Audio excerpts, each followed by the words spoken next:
Budding mathematicians. Today, you guys are going to be in control. It is our review day for exam 2. Before we get into taking questions, and you're welcome to start typing problem numbers into the chat now that you would like to see, homework, blah, problem, blah. Go ahead and start hitting me with those so we can get them in order and start talking about them as soon as possible. I am going to share with you a few things that I think you will find useful on this test. So this is MAC2312.002. It is our exam 2 review. Oops, sorry. And today is the 30th of October, 2020. All right. So what's the most important thing here? Special limits, strategies. So topics on the exam, of course, we got to do that.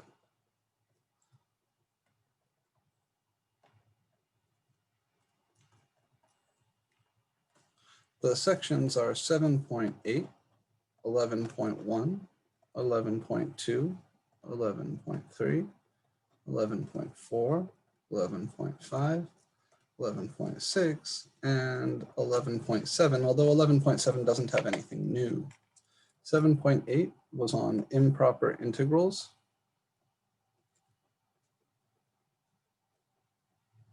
So make sure you remember how to set those up as limits, both type 1 and type 2.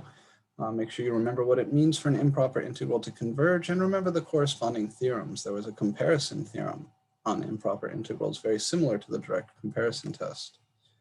11.1 was on sequences. Make sure you remember what it means to say a sequence converges. It's not the same as a series. It's not the same as an integral. We've got these three objects, sequences, series, and integrals, each of them having their own notion of convergence. 11.2 was intro to series. So this had the definition of a series as a limit of partial sums. This also had the result on geometric series and telescoping series.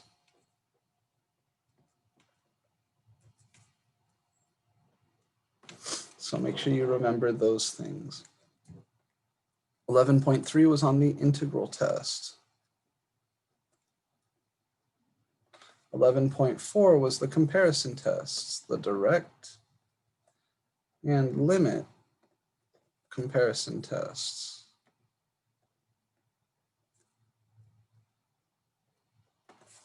11.5 was on the alternating series test.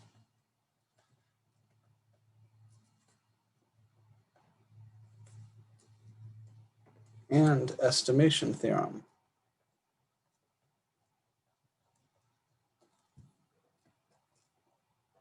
People often ask me, will I have to use every single one of these tests and theorems somewhere on the exam? No, but I would certainly expect to use the estimation theorem from section 11.5 at least once. 11.6, this was on the root and ratio tests. And the concept of absolute convergence.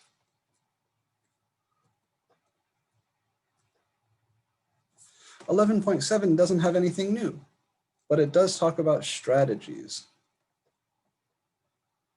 So 11.7 is very much like 7.5. You remember just before exam 1, we talked about section 7.5, and even though you didn't have any homework from it, I wanted to talk about it a little bit before the exam because it takes all the problems from the previous sections and amalgamates them together and gives you a little bit of a discussion on what technique to try when. So before we go any further and before I get into problems, I've got just one or two other little things to do, and one of them is to take a quick look here at section 11.7. I recommend that you guys read this in your own time as well, but I want to run through it quickly. So 11.7 doesn't have anything new in it, but I did grab a bunch of your study guide problems from here because it puts together a lot of problems from 11.2 through 11.6 in a context where you cannot infer from the section which test you should use. And it has this nice discussion about which test you should use when. So if you're handed a series and you don't know what else to do, the first thing you should do is look, is this sumbitch a p-series? P-series, very simple to identify. They are sigma 1 over n to the p. If it looks like that, then it's a p-series. And if p is bigger than 1, it converges, otherwise it diverges. If it's definitely not a p-series, but you still don't know what the hell to do with it, you should look at the thing and go, oh, could it be geometric?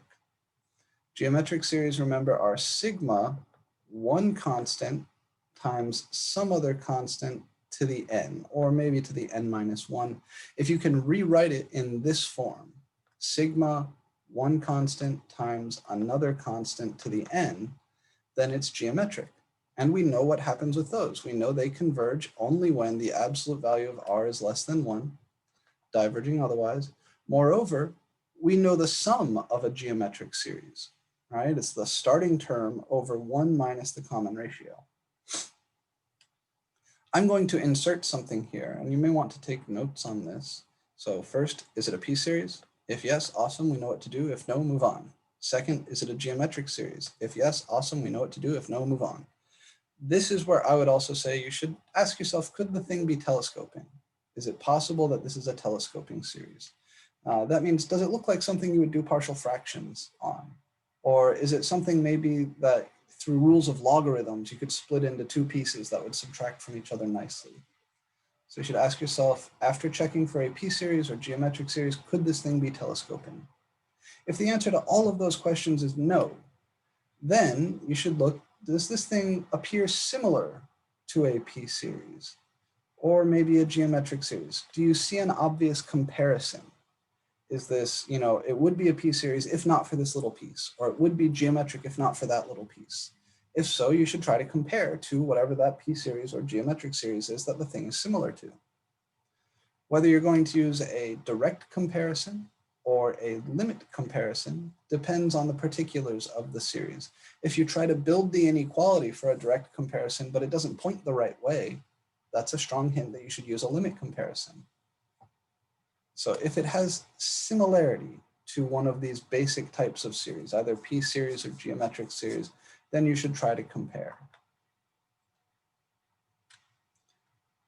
If none of those things are true, then run TFD in your head. Remember what TFD says. If the limit of the ANs is not 0, then the series sigma AN diverges. You can calculate that limit in your head usually. It's not very hard, and there's no need to even write it down if the limit is 0. But if the limit is not 0, if you calculate it in your head and you find that that limit of the ANs is not 0, then you should go ahead and write it down and say, therefore, the series diverges by TFD.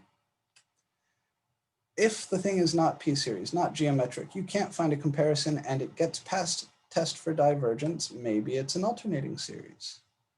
If it's an alternating series, go ahead and run the alternating series test. No harm in that. If it's not an alternating series, but you do see some factorials or other stuff that looks like a factorial, go ahead and break out the ratio test. If the thing is looking like a bunch of stuff all raised to the n, then you can use the root test. And finally, if all else fails, but you recognize that your sequence, if you swap the n's for x's, is something you know how to integrate, go ahead and try the integral test. But goddamn, we hate the integral test. It takes forever to prove that the thing is positive, continuous, and decreasing. Two last little comments. If you're considering the ratio test, remember that that thing is totally useless on anything that looks like a p-series. If your ANs are a rational function, or even most algebraic functions of n, then the ratio test is going to give you 1. It's going to be inconclusive.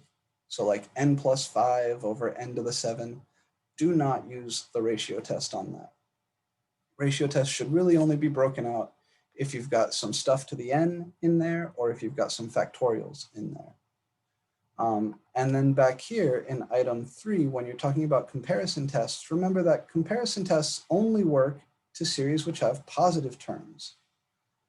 If, like, remember the sine of n over n squared series we did on Wednesday, I can't run a comparison test again on that guy right away. But if your series doesn't have only positive terms, but for some reason you still really want to do a comparison, you can use the result on absolute convergence. Instead of working with the original series, take absolute values inside and do your comparison with that. If that thing converges, the absolute value series, then the original series converges absolutely. Just don't make the mistake of doing a limit or direct comparison with a series that doesn't have positive terms, right? The direct comparison test, the limit comparison test, and the integral test only apply to series where all the terms are positive. All right, so I advise that each of you go through here and read this, and then write down kind of your own version of this algorithm. Write down your own version in your own words of what tests to apply and in what order. I would recommend following approximately the stuff that is here, except after number 2, I would insert check to see if the thing is telescoping. Really, that's it. Yeah, I would insert the comment about telescoping series there. Okay. I think now we are almost ready to start on problems. I've just got one more thing. There are some special limits that you can use freely on the exam without showing work. These are 2 limits that show up somewhat often in somewhat complicated problems that I don't want you burning time during the test on. The first one shows up during the root test sometimes.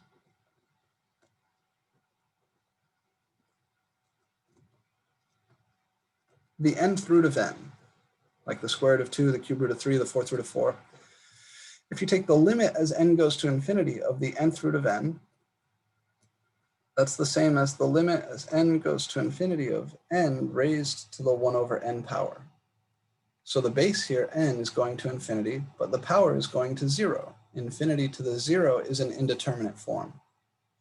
And it's an indeterminate power. Those are kind of hard to work with. You have to take natural logs and then rearrange algebraically and then use L'Hopital's rule and then go back through the natural log and exponentiate. Rather than burning test time on that, just remember that this is 1. Second, another indeterminate power that crops up from time to time is this, which should remind you of something. If a and b are both 1, this is the definition of E. And if a and b are not 1, or in general, if a and b are any real numbers, this is e to the ab. My suggestion to you, prove these.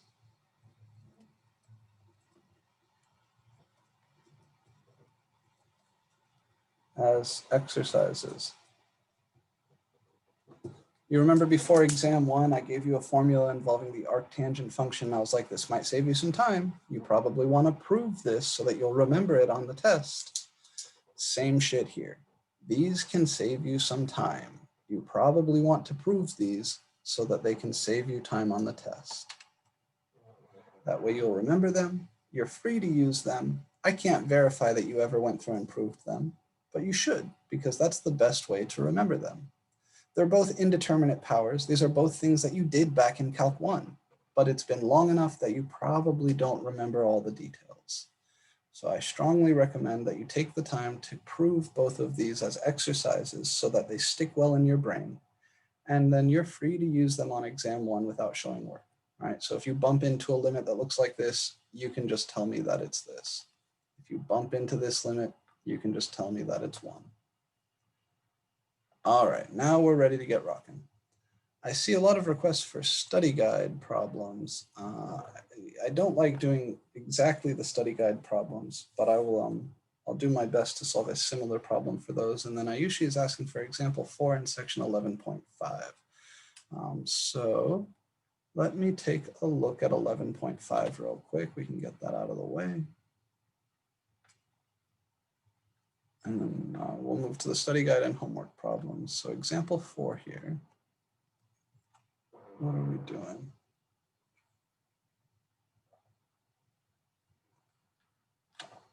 Oh, we did this one. Oh wait, it might not be this one. Hold on 1 second. Okay. Yeah, so they want to approximate this alternating 1 over n factorial to 3 decimal places. Yeah, we did do this one in class the other day. I think it might be 11.6 actually. Okay, I'll take a quick look here. If this isn't it, then I'm going to move down to the next one, and then you can tell me, there is no example 6. Or Time I it's usually find that. 11.6, not example 6. Oh, sorry. 11.6. Okay, 11.6, problem 4, or example 4. I understand the problem. I just don't understand where the 1/3 is coming from. Okay. Problem. Oh, okay, yeah, this is not hard. Let's do it. So I'm going to come back here. Our series is the -1 to the n cubed over 3 to the n series.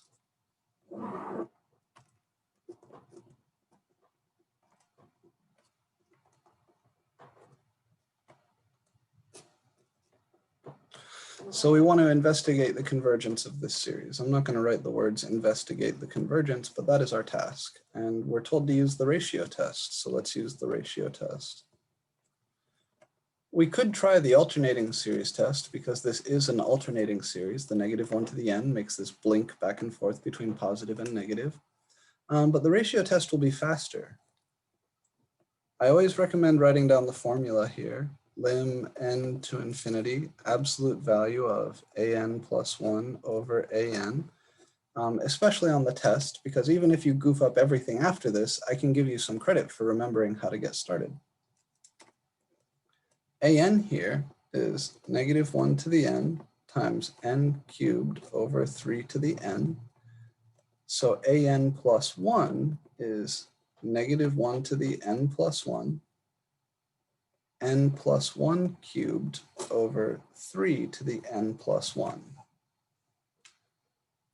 Everybody comfortable with where both of those came from?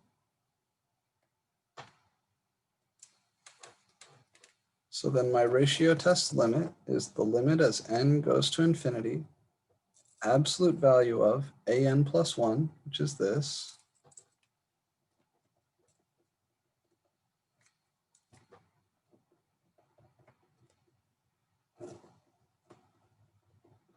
and then I'm just going to multiply by the reciprocal of an. Instead of writing the step where I divide them explicitly, I'll just multiply by the reciprocal. So that's 3 to the n over n cubed times -1 to the n, like this. And now we're going to rearrange and do some algebra. I'll put all the pieces that kind of fit together because everything here is being multiplied. We can multiply in whatever order we want. We get limit n to infinity, absolute value of -1 to the n plus 1 over -1 to the n times n plus 1 cubed over n cubed times 3 to the n over 3 to the n plus 1. Everybody with me so far?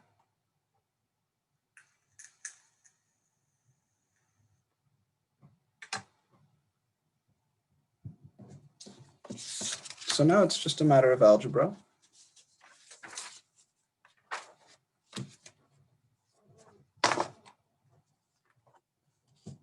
I'm going to continue the limit work over here. This is lim n to infinity. The algebra rule we're going to use here, if you divide like bases, that's the same as subtracting the powers. So b to the x over b to the y, that's the same as b to the x minus y. So -1 to the n plus 1 over -1 to the n, that's -1 to the n plus 1 minus n times the n plus 1 cubed over n cubed. I'll write that as n plus 1 over n all cubed. And then the same rule that I used for the -1s, I can use for the 3s. This is 3 to the n minus n plus 1.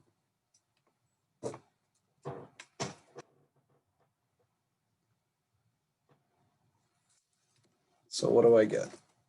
I get the limit as n goes to infinity of the absolute value of n plus 1 minus n is just 1. So that's negative 1 to the 1 times n plus 1 cubed over n, n plus 1 over n all cubed times 3 to the n minus n plus 1.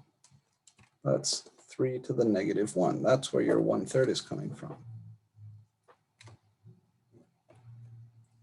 Now I can split up the absolute values. This is lim n to infinity, absolute value of negative 1 times the absolute value of n plus 1 over n all cubed, but that thing is positive, times 3 to the negative 1, that's 1/3.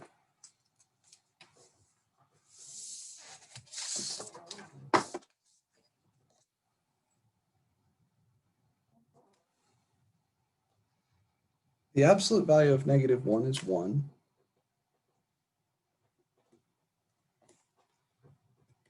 So I end up with lim n to infinity. I'll bring the 1/3 up here, and then I've got n plus 1 over n all cubed. The 1/3 can pop out, and I end up with lim n to infinity n plus 1 over n all cubed. And then the inside here, as n goes to infinity, goes to 1. So this is 1/3 times 1 cubed, which is just 1/3. Since L is 1/3, which is less than 1, the series S converges absolutely by the ratio test.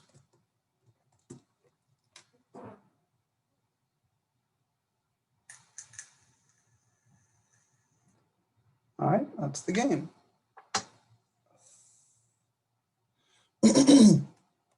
So this business of canceling powers, 3 to the n over 3 to the n plus 1 is 1/3. Another way to think of that, if you don't like it the way I did it,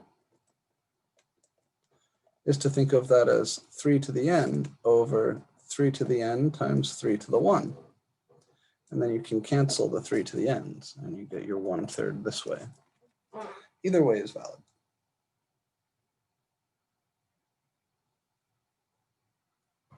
So in order to keep things moving at a reasonable pace, I am going to continue from here. What happened to the n plus 1 over n to the third power? So n plus 1 over n goes to 1 as n goes to infinity. So that became 1 cubed. If you want to be really explicit about it, you could say that the limit as n goes to infinity of n plus 1 over n all cubed is the same as you shove the limit inside. Remember this result from sequences, n plus 1 over n all cubed like this. You can shove the limit inside the continuous cubing function, and then you could renormalize. So you get lim n to infinity 1 plus 1 over n divided by 1 all cubed, which is 1 plus 0 over 1 cubed, which is 1 cubed. Thank you. Now, taking limits of rational functions like this, we should be pretty quick with that at this point. We've been doing that not just since Calc 1, but also in this class since 11.1. So you do want to make sure these skills are sharp, that you can do them quickly. The renormalization thing is the best way to write out the work. But you may also remember a trick from as far back as college algebra. If the degree of the top and the bottom are the same, like here, the top and bottom are both degree 1, then you can take the ratio of lead coefficients. So here, the degree of the top is 1, the degree of the bottom is 1, and the ratio of lead coefficients would be 1 over 1, all that happening within the cube. Or you could cube everything out. The top would be n cubed plus 3n squared plus 3n plus 1, and the bottom is n cubed, so the degree of the top and the bottom are 3, matching, And so again, we'd take the ratio of lead coefficients 1 over 1. But my preferred way is the way that we've discussed, the way that uses the theorems from section 11.1. So you shove the limit inside and then renormalize. All right. So moving forward, so Nick wanted to see 11, 13, and 15 from the study guide. I'll do my best to get some similar things going here without giving those exact problems away. Professor, for 13, that actually just showed me the problem that I was having with that one, so you could skip that one if you'd like. Okay. Okay. Where did my Firefox window go? There it is. All right.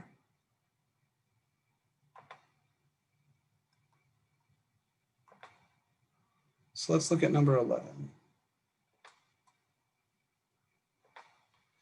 E to the n over n squared, and they let us use whatever we want. Test the series for convergence or divergence. So e is pretty close to 3. Let's do 3 to the n over n squared. How about?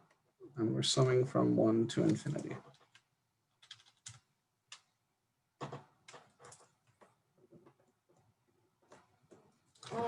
I want to know whether this converges or diverges. Do we have any thoughts?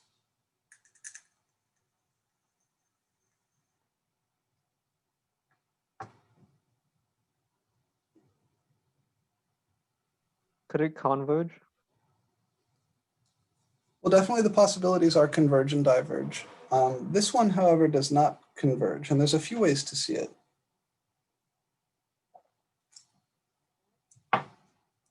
We could use TFD.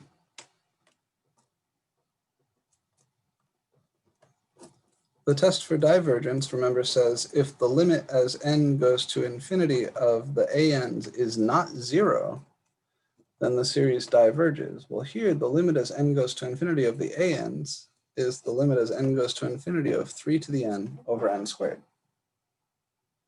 Certainly at a glance, this looks like infinity over infinity.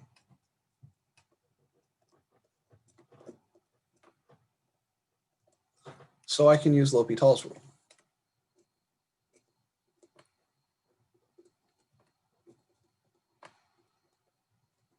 If I differentiate the top, I get 3 to the n times the natural log of 3. Or if it was e to the n, it would just be e to the n. And downstairs here, I get 2n as my derivative.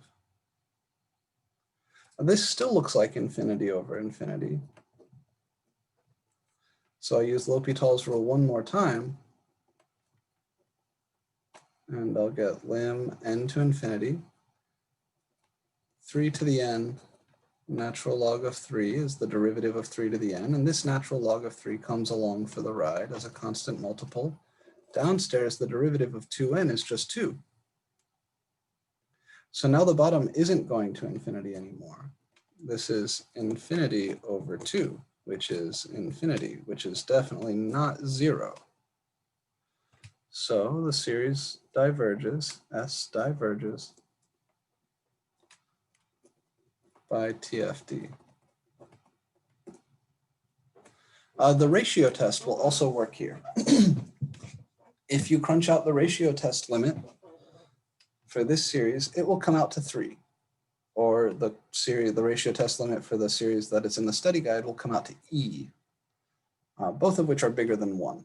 So the series diverges by the ratio test. But for my money here, TFD is the fastest, best, easiest way to do this.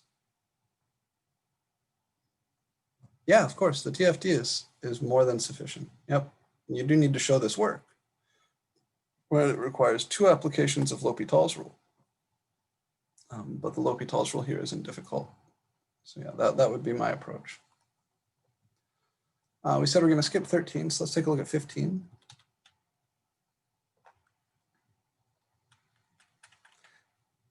Nobody wants to see 14, huh? 14's tough. 15's good though.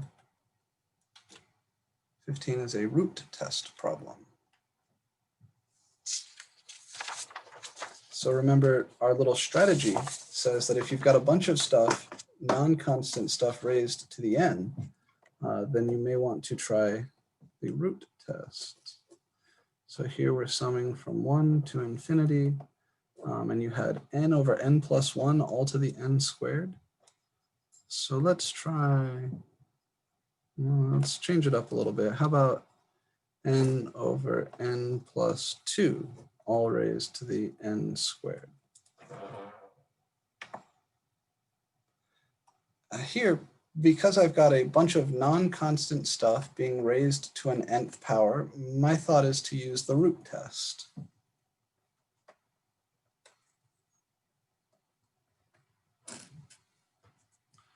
And in the root test, L is the limit as n goes to infinity of the nth root of the absolute value of an. And again, I recommend writing down the formula like this on the test.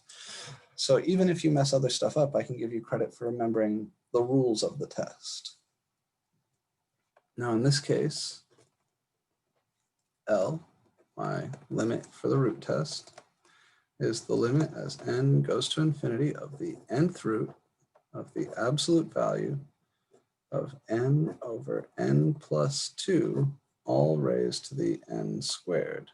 Close absolute value, close the nth root. The stuff inside the absolute values here is definitely all positive, right? N over n plus 2, we're considering n's going from 1 to infinity, so these are all positive. So I can ditch the absolute values. And I'll also write that nth root as a 1 over nth power. So I'll have n over n plus 2 to the n squared, all being raised to the power of 1 over n. And this is where we need to remember our rules for exponents, just the basic algebra rules for powers. If I'm taking something, raising that to a power, and then raising all of that to another power, I can multiply the powers. So I get lim n to infinity, n over n plus 2 raised to the power of n squared times 1 over n. N squared times 1 over n is just n. So this is lim n to infinity, n over n plus 2 to the n, after I cancel in the power. And this, if you send n to infinity, the inside here is going to 1. The power is going to infinity. This is an indeterminate form of the shape 1 to the infinity, which should scare us a little bit. But we've seen that somewhere else today. Where else have we seen an indeterminate form of the type 1 to the infinity today? Wouldn't that be E, or am I wrong? Well, so certainly our e to the ab limit looks like this. So if you did a telescoping series, possibly, and divided all of them by n, it'd be 1 over 1 plus 2 over n. It's not a telescoping series, but let me show you a trick.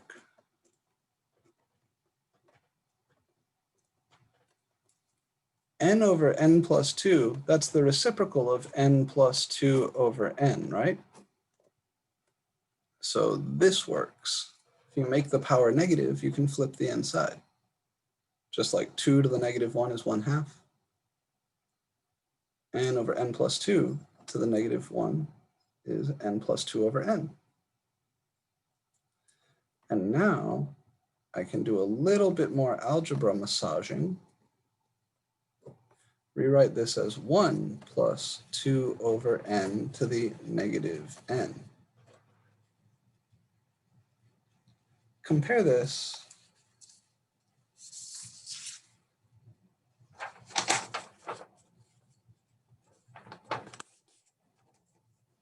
Why can you not renormalize when it's n over n plus 2? You can, and you'll get this. You'll get this over 1, which is this. The problem there is that renormalizing inside doesn't take care of the power. Right? The challenge here, the inside clearly goes to 1. That's not hard. But 1 to the infinity, that's an indeterminate form. So discovering that the inside goes to 1, that's not a big deal.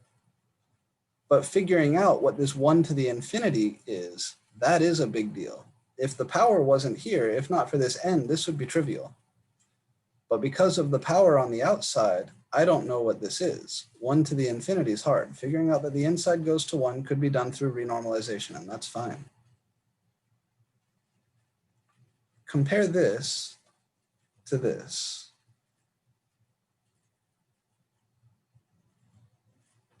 So it'd be e to the -2, so 1 over e to the 2. Good. This is e to the ab, where a is 2 and b is -1. In other words, L here is e to the -2, or 1 over e squared, which is less than 1. So the series S converges absolutely by the root test.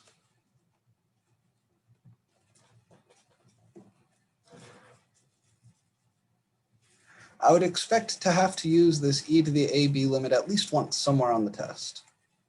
I'll tell you. I expect to use that at least once somewhere. Professor, can you Yes. break down how many points would you get for like each section, like for a problem like this one? Like Yeah. So if I'm rubricking this, half point for knowing the formula right. Point for getting things into the formula correctly and doing the algebra to get to the 1 to the infinity point correctly. We'd have this step getting to here. This would be another point or so. And then navigating this to e to the ab, depending on how it's done. If you just refer back to the e to the ab limit, I would be thinking this is a point, but recognizing this as the e to the ab limit with the correct values of a and b, well, actually this would be about 2 points. So a point for getting this correct, a point for getting a and b each, or a half point for each of a and b. So we're at 1, 2, 3, 4.5. So the last little bit, the last half point, would come from concluding correctly that this is less than 1 and that the series converges absolutely. This is quick, right? When I write the test, I spend more time than that on the rubric. I may end up saying like pull a half point here and give a half point explicitly to saying that L is less than 1, and then another half point to concluding that the series converges. I think that's probably more close to what I would actually do. So we would say this piece here, yeah, this is less than 1. That would be a half point. And then saying that the series converges as a result would be another half point. I think this is about what the point breakdown would look like. So a half point for remembering what the root test says, a point for correctly plugging into the root test, a point for a point for plugging into the root test and getting to the algebra stuff here that leads you to 1 to the infinity, i.e. you don't make any mistakes in there. A point for rearranging into the e to the ab limit, or doing whatever it is you need to do to get to the e to the ab limit. A point and a half for remembering that this is e to the ab. So I would say a point for going from here to the actual e to the ab statement. And then a half point for the correct values of a and b. A half point for recognizing that e to the -2 is indeed less than 1. And then another half point for remembering that if L is less than 1, the series converges absolutely. In practice, it goes a little bit different, but this would be a rough rubric for this problem.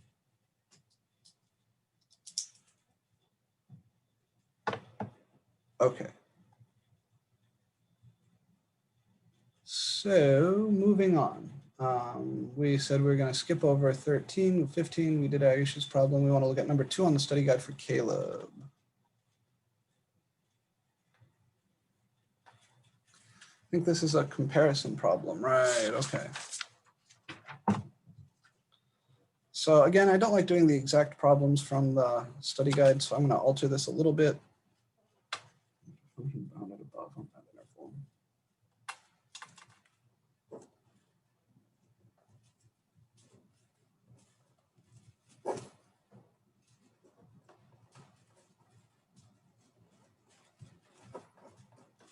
How about this? Okay, it's very similar to that problem. in the following sense. We're not going to be able to compute this integral exactly. The antiderivative step here is very hard. Oh, sorry. This should be an x squared, not an n.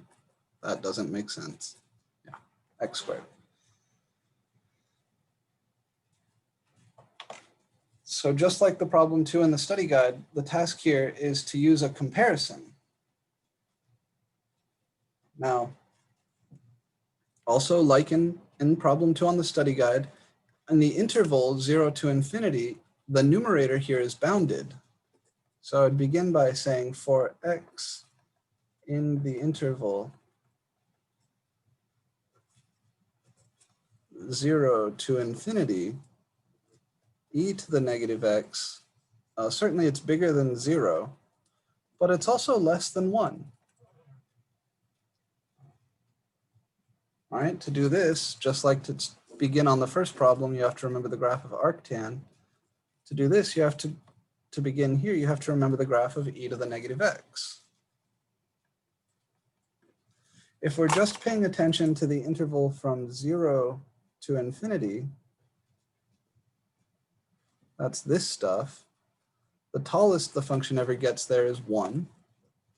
So it's trapped between 1 and 0 on this interval.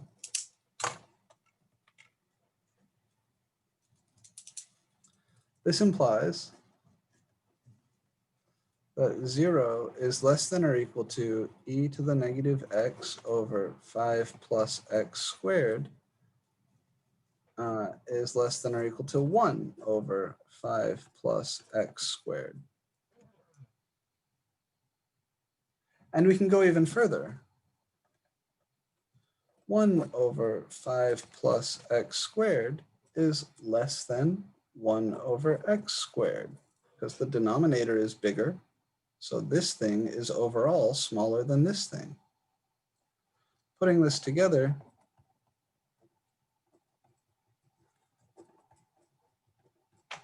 we see that 0 is less than or equal to my function is less than or equal to 1 over x squared.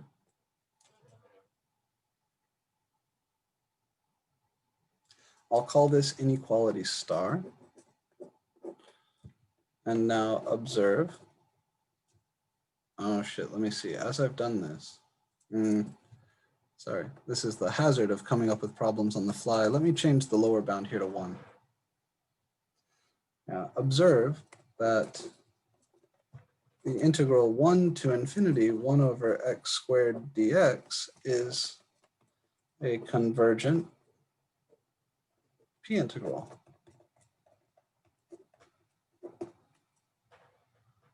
Here p is equal to 2, which is bigger than 1. Thus, by star and the comparison theorem,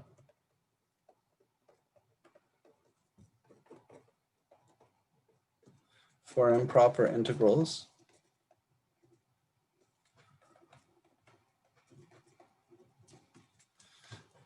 the integral from 1 to infinity of e to the negative x over 5 plus x squared dx must also converge.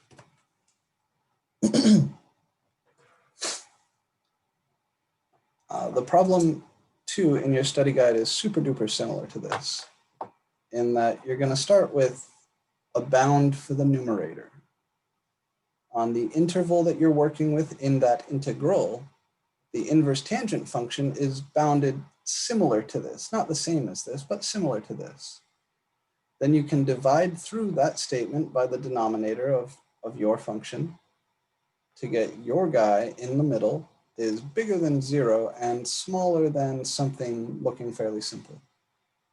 Then you can go a step further and say that this thing is smaller than something which looks like a p integral or something that looks like an easy to handle integral.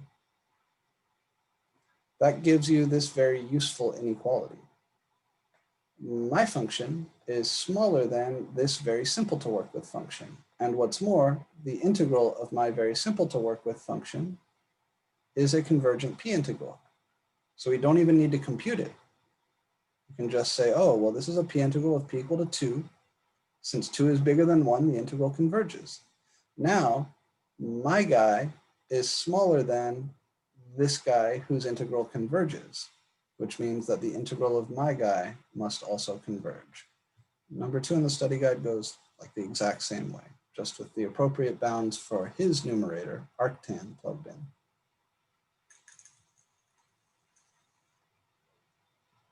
So for the comparison theorem, if it's smaller than a converging, if it's smaller than a converging integral, then it must also converge, and if it's larger than a diverging, it must also diverge. Yes, very similar to the direct comparison test for series, right? If you're smaller than something finite, you got to be finite. And if you're bigger than something infinite, you got to be infinite. So the intuition behind the comparison theorem for type 1 integrals is identical to the intuition behind the direct comparison test for infinite series. Now, what you said, Davis, is exactly correct. If you're smaller than convergent, you're convergent. If you're larger than divergent, you're divergent. Okay. So in order to be fair to everybody, I'm going to keep charging ahead. Solomon wanted to see number 10 from homework 7.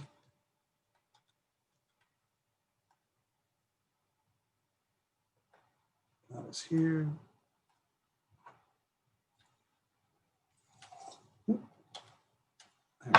Oh, the chat's covering it. Okay. Oh yeah, cool. So what sort of object are we playing around with here? Is this a sequence, a series, or an integral?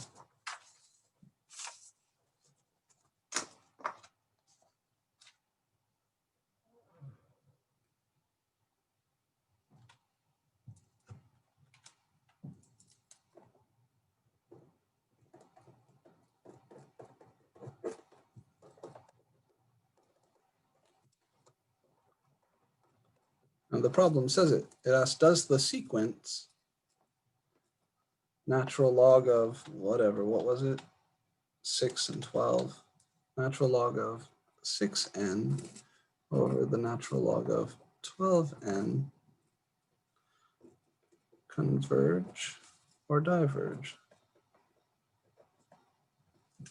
So the very first problem on your study guide asks you to say the difference between sequences and series. I really want you guys to make sure you remember the 3 different notions of convergence: integrals, sequences, and series. Totally different animals. Each one has their own concept of convergence. So what does it mean to say a sequence, this is a sequence, what does it mean to say a sequence converges? Do any of our convergence tests apply to sequences? Or is it something else?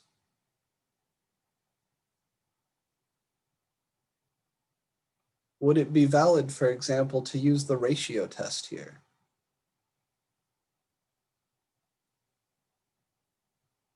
Good, no, right? Because this is a sequence.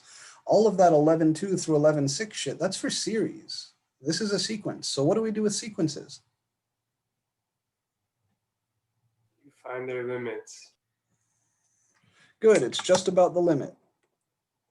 So here the limit as n goes to infinity of the an's is the limit as n goes to infinity of the natural log of 6n over the natural log of 12n. The sequence an converges if and only if it has a finite limit. That's it. That's the whole game. Okay, as n goes to infinity, what's the top doing? Going to infinity. Good. The natural log of infinity is infinity. So the bottom is also going to infinity. The top and bottom are both going to infinity. Does that mean this limit is 1? No. No, it's an indeterminate form. So what do we do? Would you use L'Hopital? Yep, I would break out L'Hopital's rule at this point. Because I can't renormalize, right? There's no like dividing and getting inside the natural log through algebra. The natural log is a function. This is not multiplication. I can't cancel the logs or anything like that. So I have no hope of like breaking into the log algebraically by dividing top or bottom by anything. So L'Hopital's rule is the most natural attack. What's the derivative of natural log 6n? 1 over 6n times 6. Good, good, it's a chain rule thing. 1 over the inside times the derivative of the inside. The derivative of the inside here is 6. Similarly, the derivative of the bottom is 1 over 12n times 12. So you can cancel the 12s, you can cancel the 6s, and you get 1 over n divided by 1 over n.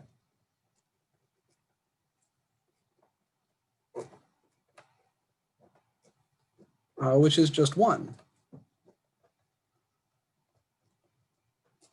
And the limit as n goes to infinity of 1 is 1. All right, you can cancel these as chunks. So does the sequence converge?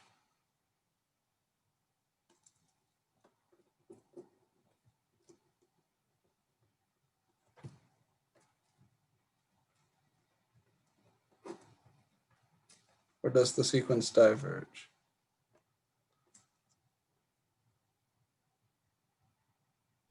Converge. Good, yeah, it converges. And we would say that the sequence here converges to the number 1. And that's it, that's the game. So sequences are relatively easy, you just have to take the limit. And in this case, we did need L'Hopital's rule, because when we jump in right away with the limit, we get infinity over infinity, and we don't have the ability to renormalize because everything is trapped inside the log functions. All right, moving along. Homework 826 is Georgia's next request here, so let's jump to that, and then we're going to move to homework 9.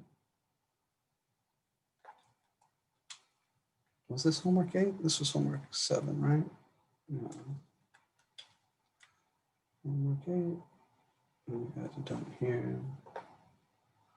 26.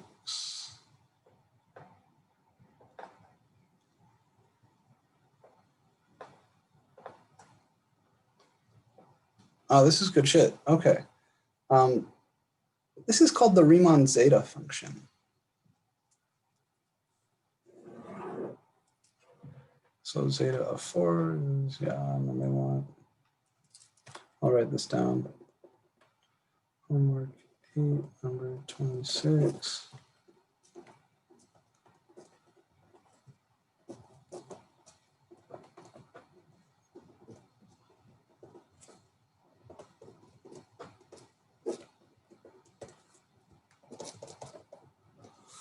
Find A, the sum from 1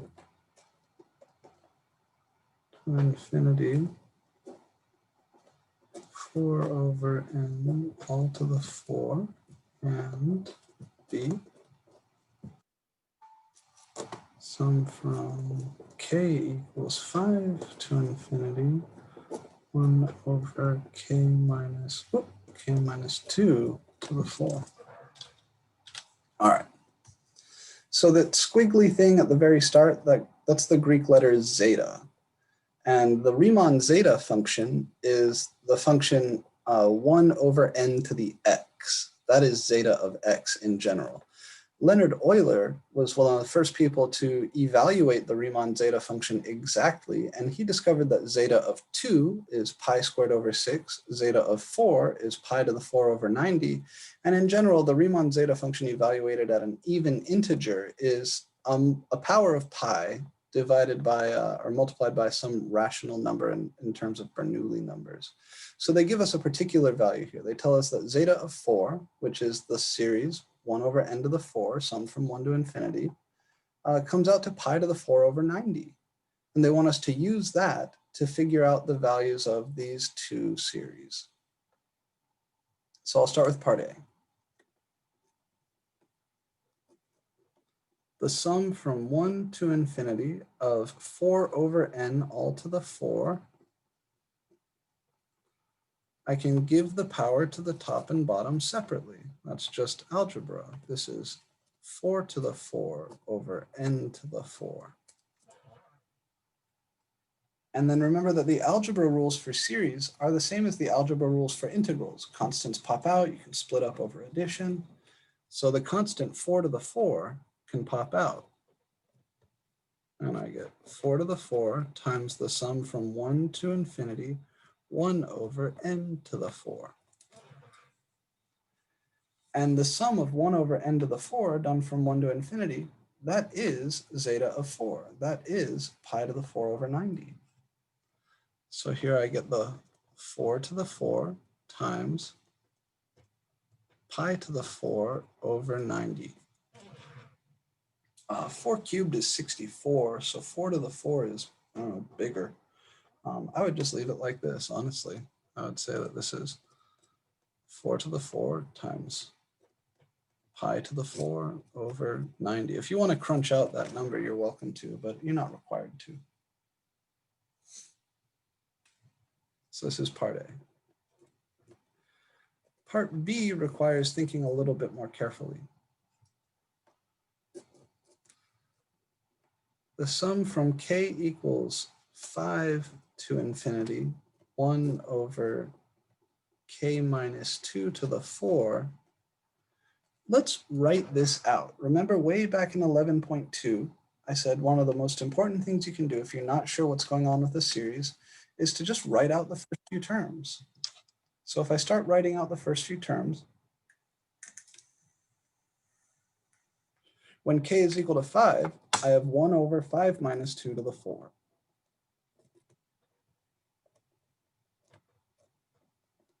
When k is equal to 6, I have 1 over 6 minus 2 to the 4.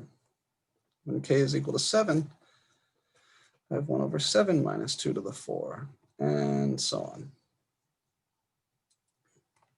5 minus 2 is 3, so this is 1 over 3 to the 4, plus 1 over 6 minus 2 is 4 to the 4, plus 1 over 5 to the 4, plus the next term would be 1 over 6 to the 4, and then 1 over 7 to the 4, and so on.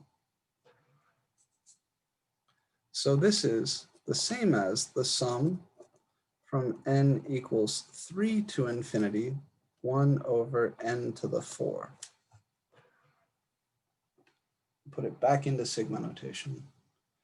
And this will allow me to compare this, which is the series from B, just rewritten, to this, which I know is pi to the 4 over 90.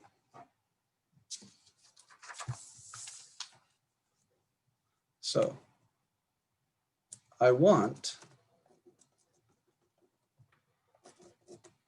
the sum from n equals 3 to infinity, 1 over n to the 4, which is 1 over 3 to the 4 plus 1 over 4 to the 4 plus 1 over 5 to the 4 plus 1 over 6 to the 4, and so on. And I know that pi to the 4th power over 90 is equal to the sum from 1 to infinity, 1 over n to the 4, which is 1 over 1 to the 4 plus 1 over 2 to the 4 plus 1 over 3 to the 4 plus 1 over 4 to the 4 plus 1 over 5 to the 4 plus 1 over 6 to the 4 plus, and so on.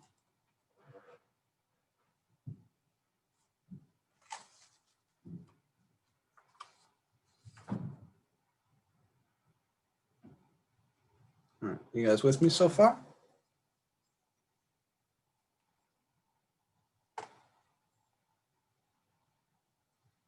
So I just write out the first few terms of this series they want me to get the value of in part B. I simplify and I realize that it's this. You could stop here. You don't have to put this back into the sigma notation if you don't want to. You could just say, I want this thing. This is what I want.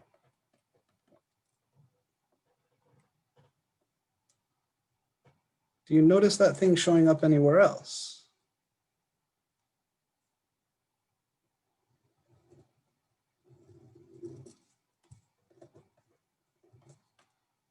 Like right here.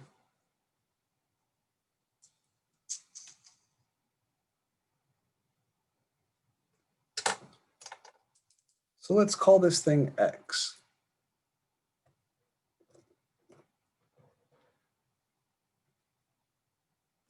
Then I have pi to the 4 over 90 equals 1 over 1 to the 4 plus 1 over 2 to the 4 plus x.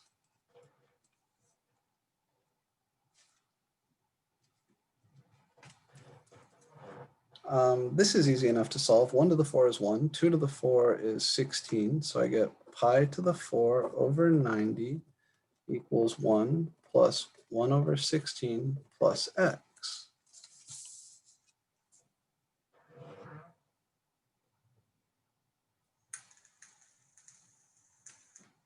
Which means x has to be pi to the 4 over 90 minus 1 over 16. In other words, the series that they asked me for in part B is the same as the series they gave me at the start of the problem, just missing the first few terms. So if I subtract these first two terms over here, then I get the series I wanted. That's the game. So it's just about writing out the terms of the series.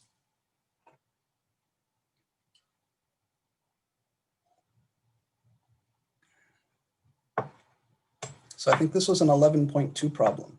This was one that we got way back when we were first learning what series are, and it's mostly just about understanding the capital sigma notation.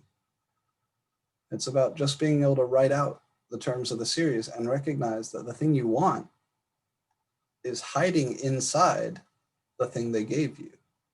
They told you this whole thing here is pi to the 4 over 90, and the thing they asked you for is the same as that, just missing the first two terms. So if you subtract these first two terms over here, you will isolate the thing we want. All right, the thing we want is equal to this minus these first couple terms. So you subtract those first couple terms over and you get the thing we want. That's it.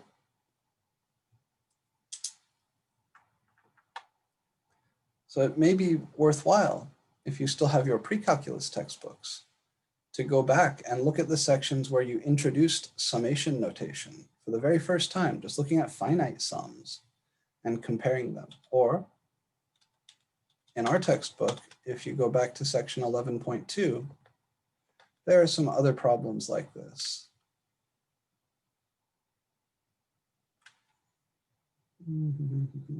Other problems you could practice to get more comfy with this sort of thing.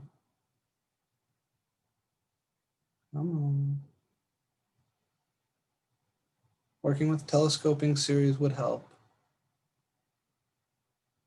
But more important would be like just writing out the first few terms of any of these. The exact problem that we're looking at here involving the Riemann zeta function shows up where? Well, maybe it isn't in here. I thought it was. This one might be in the integral test section. So other problems that you could look at from 11.2 that would help with this would be number 49.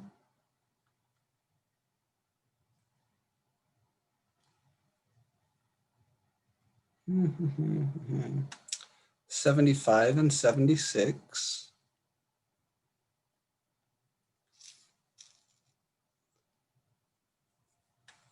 80 is a great problem, but that's not relevant to this. And then in the integral test section, this is where you'll find that exact problem, because this is where we first learned about P-series.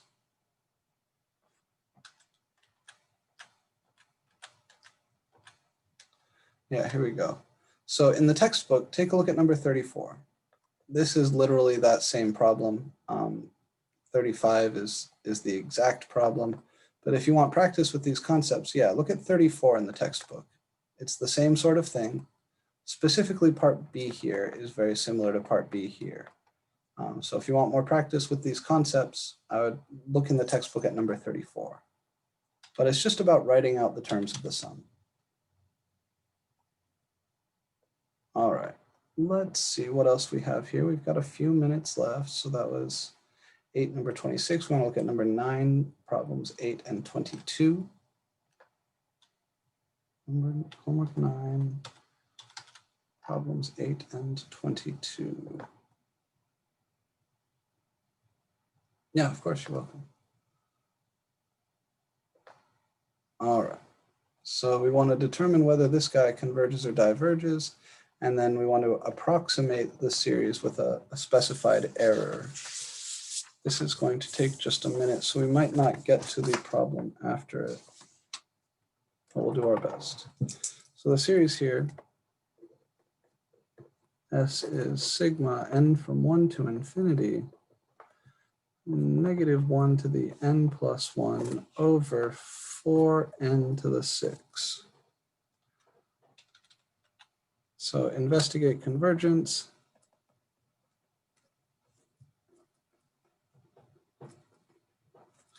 And approximate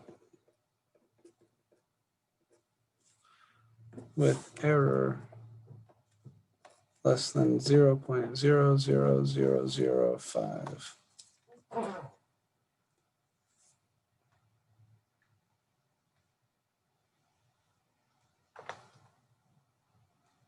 This was a homework 9, problem number 8. Will we see at least like one of these types of problems on the exam? Yes, there will be at least one problem where I ask you to use the estimation theorem. Okay, and also the error portion? Yeah, that is the estimation theorem part. Okay. Yeah. Okay, so just to get convergence, we use alternating series test because this is an alternating series. Actually, if we're feeling sloppy, you want to see something cool, faster, I can show you that this series converges absolutely. So to show that S converges, I'll show that S converges absolutely. You could use the alternating series test also, but this is faster. If I take the absolute value inside the series, then the -1 to the n plus 1 goes away because he has absolute value 1. And the other stuff is all positive. I can bring out the 4 as a 1/4. And what's left is 1 over n to the 6. This is a constant multiple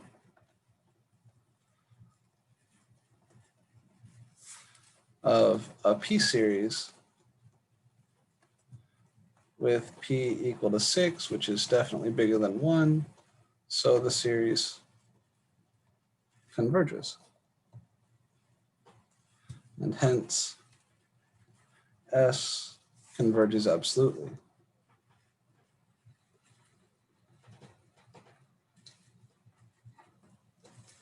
Fast and easy, right? You could have used AST here, but this is easier. To estimate, we use the estimation theorem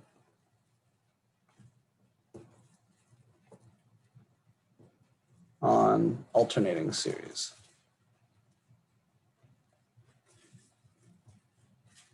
Which says that the error S minus Sn in absolute values is never larger than B sub n plus 1.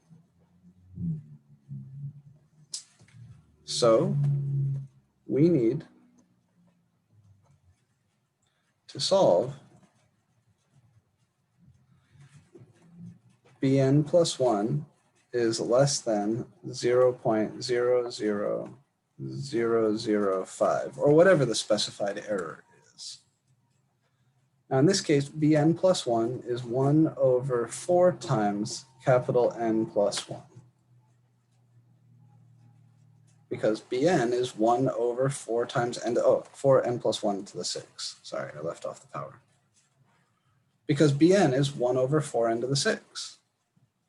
So we need this to be less than, what is this as a fraction? That's tens, hundreds, thousands, 10,000s, 100,000s. 5 over 100,000. So this is the inequality to solve. I'll multiply both sides by 4. 5 times 4 is 20, so this is 1 over n plus 1 to the 6 is less than 20 over 100,000. What is 100,000 divided by 20? It's, let's see, that would be 50,000, so 5,000. So this is equivalent to saying 1 over n plus 1 to the 6 is less than 1 over 5,000.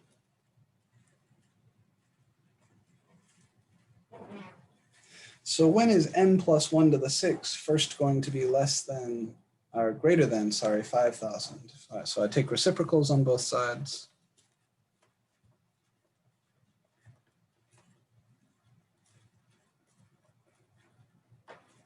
And then I could take 6th roots on both sides.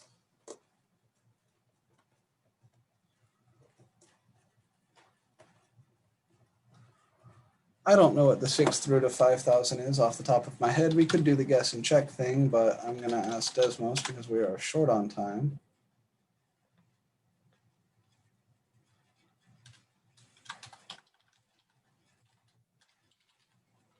It's about 4. Say 4.14. Okay, so I need n to be greater than 3.14.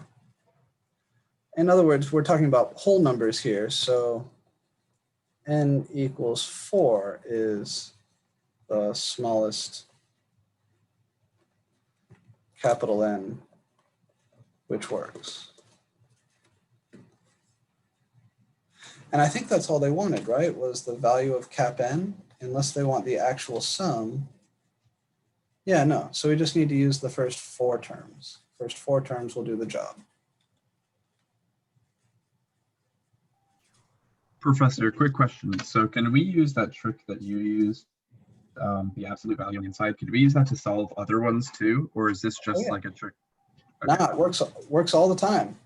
Remember our, we discussed this theorem on Wednesday of this week, where if you see a series that you want to do like a comparison with or something like that, but it's not a positive term series, go ahead and take the absolute value inside. If that series converges, that means your original series converges absolutely.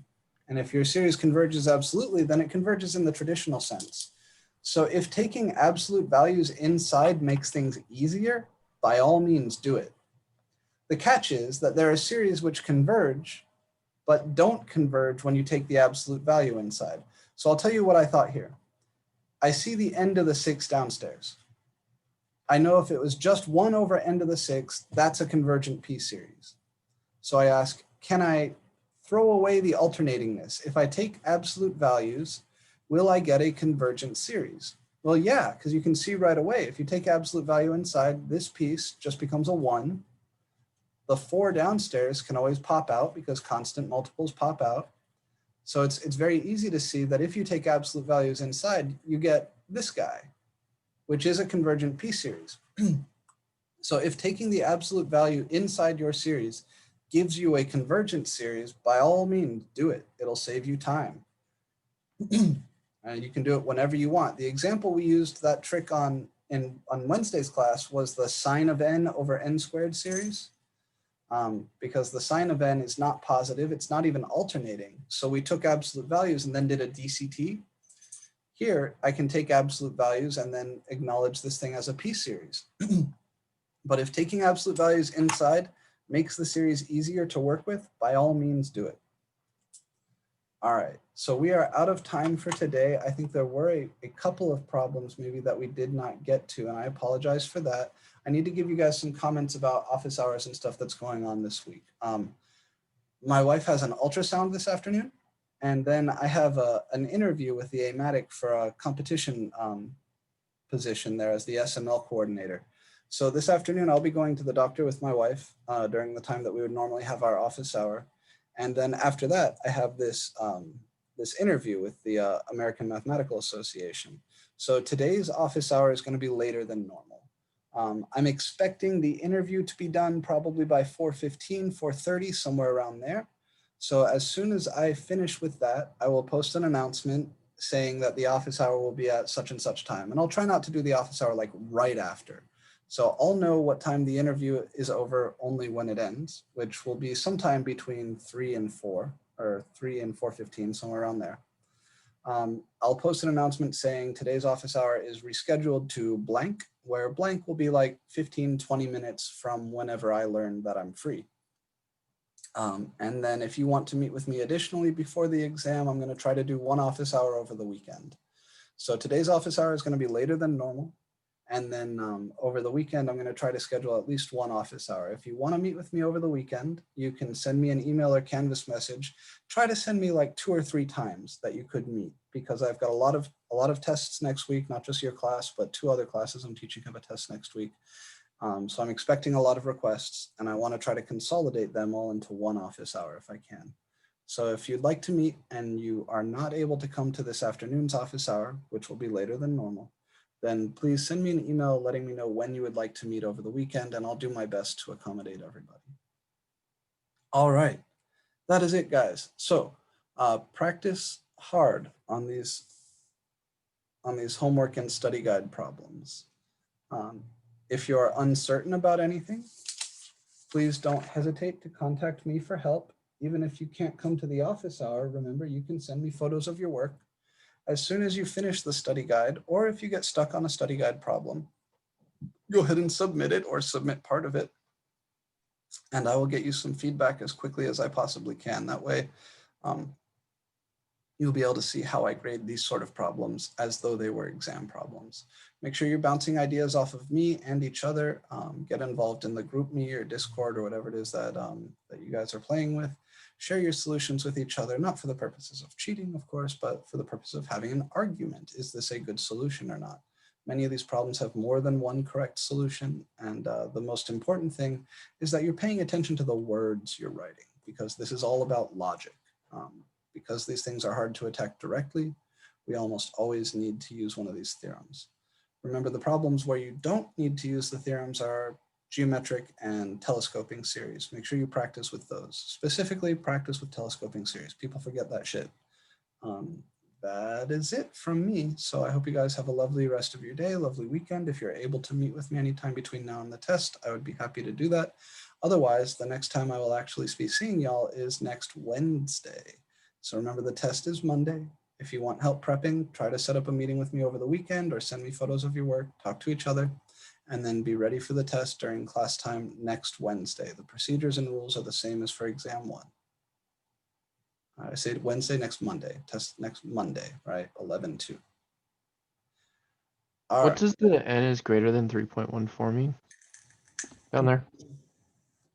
Well, if n plus 1 is greater than 4.14, oh, you just subtracted n 1. itself Okay. is greater than 3.14. Yeah, I just subtracted the 1. All right, I got to get running, guys. I hope you have a lovely rest of your day. And again, reach out if you're having help, and be prepared for the test on Monday. Test is during the normal class time on Monday. That is it. Take care.